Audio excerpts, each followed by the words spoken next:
He told me Danny's gone, and I actually fell down. When I was standing up, I fell back in a chair. We came into Metro Hospital, into the emergency room. I seen my brother walking back, and he was in complete shock, walking by himself, being escorted by 2 members of Metro Hospital. Couldn't speak, couldn't talk, could barely walk. And he told us that Danny passed. Danny's mom and dad felt when they spoke about him, it made them feel a lot better. I feel that's the same reason for us to be here too, to let you know about Danny, but also it's helping us too. My brother was the happiest kid on the planet. He never got mad at anybody. He always just loved to have fun. And when other people were happy, he made him happy. He loved us very much, and he loved everybody. He would never do anything bad to anybody. We've received so many phone calls from people in South America, from Spain, people that are just calling the house and just wanting to do something for our family and for the other families. And the only thing that we've been telling everybody is, you know, just send our family and the rest of the victims' families prayers. That's what we need right now during this difficult time. We just need prayers. I told him that I loved him. I gave him a hug and a kiss, and told me he loved me back. And he told me, he's like, all right, I'll see you tomorrow, because I told him I was going to stop by. And then and I got the call the next morning. He was going to change the world. He was an amazing individual. Funeral services for one of the victims of this week's shooting at Chardon High School are set to begin in less than a couple of hours now. Melissa Reed is joining us live this morning with more on how the community really has gathered in a tremendous show of support for the family. Good morning, Melissa. Good morning, Mark. Yeah, just an overwhelming amount of community support here in Chardon as the first victim, Danny Parmertor, is laid to rest. And through this whole tragedy, this community has come together. Yet another example here, hundreds of people lined up as a show of support, a wall of support, if you will, for the Parmertor family. You know, they lined up here early this morning, a sea of black and red, just to show their support for this family as Danny's funeral is set to get underway at 10 o'clock here at St. Mary's. And it was just yesterday that thousands of students lined up around Monreal Funeral Home in East Lake, waiting hours in the rain and in the cold as they waited to visit the Parmertor family and pay their respects.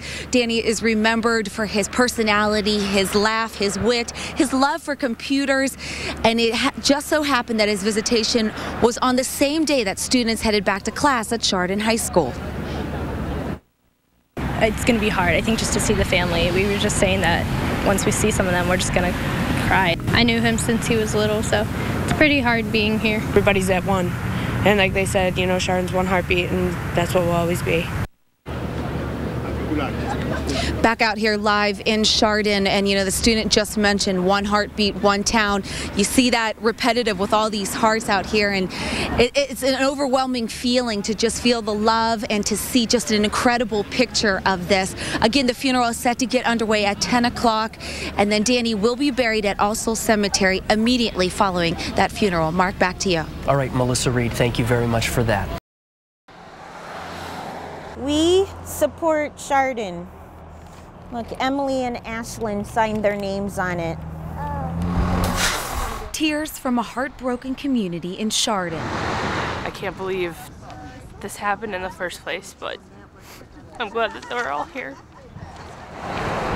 As thousands lined the streets Saturday to say goodbye to one of their own. This represents Chardon. Chardon is here for the family, and we're all standing here for the family. People stood and formed a human chain of support outside the funeral for 16-year-old Danny Parmertor, the first victim of the Chardon shootings. You wish there's something you can do for the families, but just support. That's all you can do. You got to look around. We're all here for Chardon. We're all the same heart. We all bleed the same blood. We're all together. They're coming. Together. From the very first moments of Danny's funeral at St. Mary's Church. I want to know that we care and that we're thinking about them. So sad. To the painful procession leading to his burial site at All Souls Cemetery. The chain of support, never broken, linked by love, covered the Parmertor family as Danny's casket was lowered to his final resting place. It just shows how strong Chardon really is. And while the family grieves, so does Chardon.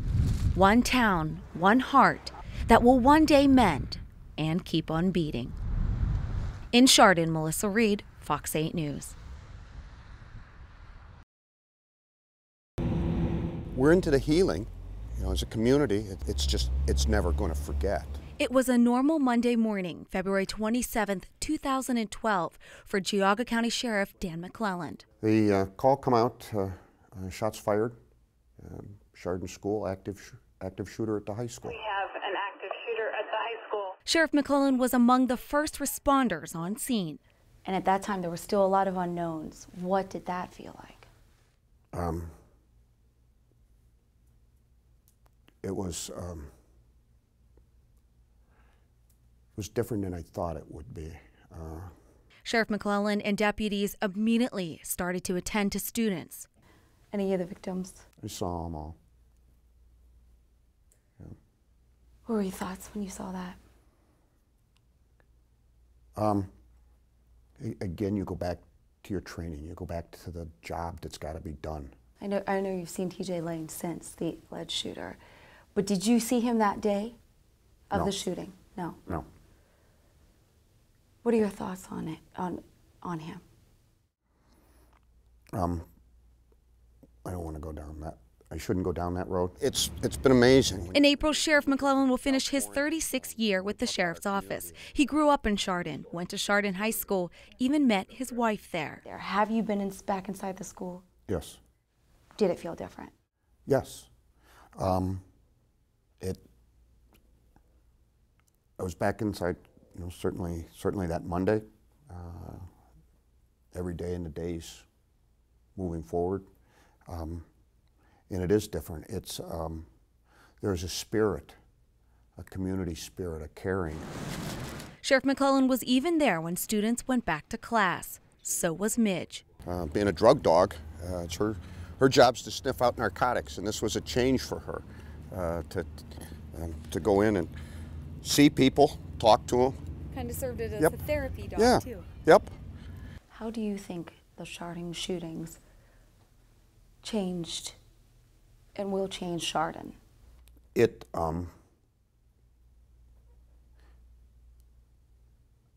brought Chardon closer together.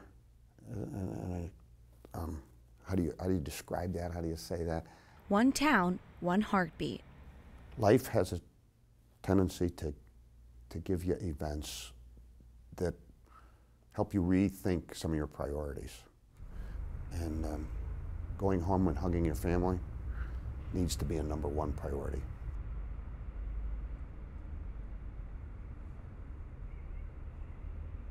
In Chardon, Melissa Reed, Fox 8 News. While the community of Chardon heals from a broken heart, people in Northeast Ohio are giving their hearts and their money to the Chardon Healing Fund. It came about the next day, I think, with some conversations with United Way of Geauga County and one of our corporations that is very generous, Fairmont Minerals, stepped up and donated $100,000 to seed the fund, and it's up nearly to $580,000 today. An amount that speaks volumes. I'm not surprised at all to see that number climb to that amount. I think that everybody's first reaction is, how can I help? And I think that through the seeding of this fund, it created an opportunity for people to help. Several hundred residents come out. The United Way of Geauga County collects the money raised. The funds are going directly to the families impacted by the event.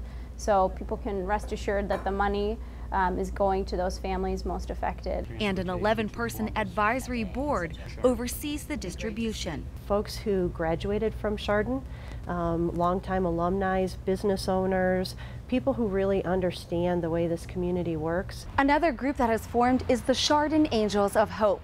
Now, a spokeswoman tells me that the group has raised almost $110,000 in community fundraisers and private donations. That's one community, one heartbeat. Everyone now is a hilltopper. And it's not just money. People have donated their resources and their time, but most importantly, their hearts. So this event didn't just impact a school and children in a school. It truly has created a huge resounding impact in our entire community.